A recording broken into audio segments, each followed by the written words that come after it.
नमस्कार मित्रांनो, मी काशीनाथ बंधारा रियाज मल्टीटेक प्रायव्हेट लिमिटेड कंपनीमध्ये काम करतो. आपलं गावाचं नाव काय होतं? डोंगरगाव आहे ना. निरंजन पवार सर आपले विखरणचे शिरपूर तालुक्याच्या सरांनी आपले अमृत ज्यूस दिलं होतं. सरांना 2 वर्षापासून डायलिसिस चालू आहे. तर सरांना 5 तारखेपासून सरांनी चालू केलं होतं, 5 जानेवारीपासून ना.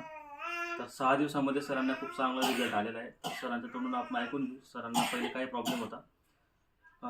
सर तुमचं गाव, तुमचं नाव सांगा. आणि ज्ञानेश्वर अर्जुन पाटील, डोंगरगाव, तालुका शिंदखेडा. शिंदखेडा.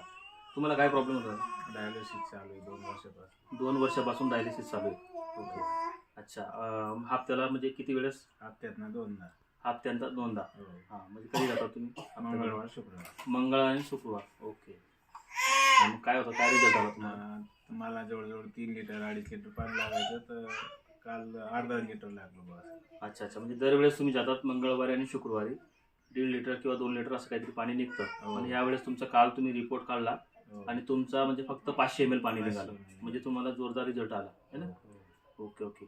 बघा सर, आपले शिंदखेडा तालुक्याचे 2 वर्षापासून डायलिसिस करत होते. 2 वर्षामध्ये समजा मंगळवारी आणि शुक्रवारी हप्त्यातून 2 वेळेस डायलिसिस करतात. 200 लिटर पाणी, 2 लिटर पाणी निघत होतं. पण काल ते डायलिसिसला गेले तर त्यांचं फक्त 500 ml पाणी निघालं 5 दिवसामध्ये. म्हणजे आपल्या अमृत ज्यूसचं. मग तुम्ही आपल्या अमृत ज्यूसबद्दल काय सांगणार, लोकांना काय मेसेज देणार?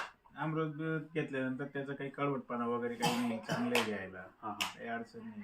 म्हणजे तुम्ही लोकांना सांगणार की बाबा चांगलं आहे, चांगलं प्रमोशन करू. Okay, thank you sir.